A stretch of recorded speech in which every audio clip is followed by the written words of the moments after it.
અનેક જન્મનું સંચિત જ્યારે માણસનું ભેગું થાય છે ત્યારે એ જીવને સત્સંગ મળે છે. અને જ્યારે જીવને સત્સંગ મળે છે ત્યારે એ સત્સંગથી બે વસ્તુ ખલાસ થાય છે આપણી. એક અજ્ઞાનતા અને બીજું મોહ. અને જ્યારે મોહ અને અજ્ઞાનતા ખલાસ થાય છે ત્યારે મદરૂપી અંધકારનો નાશ થઈ જાય છે અને પરિણામે એના જીવનની અંદર વિવેકનો ઉદય થાય છે. નિરંતર વૈષ્ણવના માનસની અંદર તમે રહેજો, નિરંતર હૃદયની અંદર તમારો વાસ થાય, એવી રીતે તમારે રહેવાનું. કોની અંદર રહેવાનું? તો કે નિરંતર વૈષ્ણવ માનસાની, વૈષ્ણવના માનસની અંદર તમારો નિરંતર વાસ થાય. ભક્તિ હૃદયથી કરજો વાલા, યાદ રાખજો. જ્ઞાન અને વૈરાગ્યને રહેવા માટેની જગ્યા આપવામાં આવી છે. જ્ઞાન છે એ માણસના મનની અંદર, બુદ્ધિની અંદર રહે છે, અને વૈરાગ્ય છે એ માણસના મનની અંદર રહે છે. કોઈ વસ્તુ મૂકવાથી વૈરાગ્ય પ્રાપ્ત થતો નથી. એકાદશીના દિવસે આપણે કંઈ ખાતા નથી એટલે આપણે વૈરાગ્ય થઈ ગયો એવું નથી જરૂરી, કારણ કે ખાતા નથી પણ મનમાં તો એનો ભાવ આવે છે ને. આમ 11 આમ ઘરમાં પાઉંભાજી બને, પછી જીવ શેમાં જાય? રહ્યા છીએ શું? એકાદશી. શરીરની એકાદશી થઈ ગઈ પણ મનની એકાદશી આપણી થતી નથી. એટલે શાસ્ત્ર કહે છે વૈરાગ્ય એ મનની ભૂમિકા છે. કોઈ દિવસ કોઈ સંકલ્પ ફીટમાં આવીને કરવો નહીં, શાસ્ત્ર કહે છે.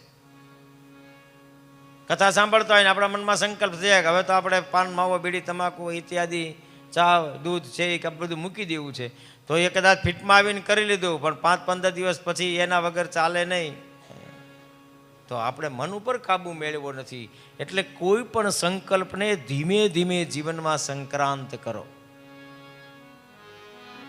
મેં ઘણા લોકો એવા જોયા છે કે કથા સાંભળતા ત્યારે સંકલ્પ કરે કે અમે રોજ 15 માળા ફેરવશું, પછી 15 માળા ફેરવવાનો સમય ન રહે એટલે પછી માળાઓ ચડતી જાય. ભગવાન આજ તો નથી ફેરવાની, હવે કાલ અમે 30 ફેરવશું. હવે 15નો સમય ન હોય 30 ફરે, બીજે દિવસે ન ફરે. ભગવાનનું એક મોટું સૂત્ર છે, તમે છે ને ભગવાનના કામમાં લાગો ને એટલે ભગવાન પેલી વેલી વસ્તુ આપણને આળસ આપે. જોઈજો તમે, ભગવાનને એમ છે કે અહીં બહુ ભીડ ન થવી જોઈએ, ભગવાન ભીડભાડથી બહુ દૂર રહે એટલા માટે ભગવાન આળસ આપે. સંપૂર્ણ તૈયારી રાતે કરીને સૂતાવે, સવારમાં ઉઠીને હવેલીએ જવું છે, મંદિરે દર્શન કરવા જવું છે, ગુરુવાર છે જલારામ બાપાની ખીચડી ખાવી છે, અને સવારમાં જ આળસ થાય, ના રે ના, આવતા ગુરુવારે જઈશું.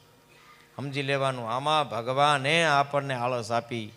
આમાં તો જે આળસ ઉપર પગ મૂકીને ચાલતો થાય એને પરમાત્મા મળે છે. તો માળા પણ એવી છે. એટલે પહેલાં શરૂઆત 1 માળાથી કરવાની. રોજ હું 1 માળા કરીશ, પછી આપણને થાય બરોબર થઈ ગયું એટલે કહેવાનું હવે હું 2 માળા કરીશ, પછી થઈ ગયું એમ લાગે આપણને પછી હું 3 માળા કરીશ, પછી થઈ ગયું એમ લાગે આપણને બરોબર પછી 5 માળા. પણ આપણે તો કથા સાંભળતા સાંભળતા કોઈ જગ્યાએ કોઈ મહાપુરુષના દર્શન કરવા જઈએ, એને માળા ફેરવતા જોઈએ અને સંકલ્પ કરી લે રોજની હું તો 100 માળા કરીશ. પેલો એક શિષ્ય હતો ને ગુરુની પાસે ગયો, ગુરુદેવે કહ્યું કે તું શું કરીશ? કે બાપુ તમે જે કહો એ કરું, તો 108 માળા ફેરવજે. શિષ્ય આવ્યો ઘરે અને 1 મહિના પછી પાછા બાપુને મળવા માટે ગયો. મહાત્માજીને પૂછ્યું કેમ થયું? બસ બાપુ રોજની 108 માળા ફેરવું છું. સાધુના મનમાં વિચાર હોય 108 હું ફેરવું છું બપોર થઈ જાય છે, અને આ 108 ક્યારે ફેરવતો હશે? એટલે પૂછ્યું કઈ રીતે તું માળા ફેરવે છે? ત્યાં તો આંગળી ઉપર ચડાવી 1, 2, 3, 4. બાપુ એને પગે લાગ્યા.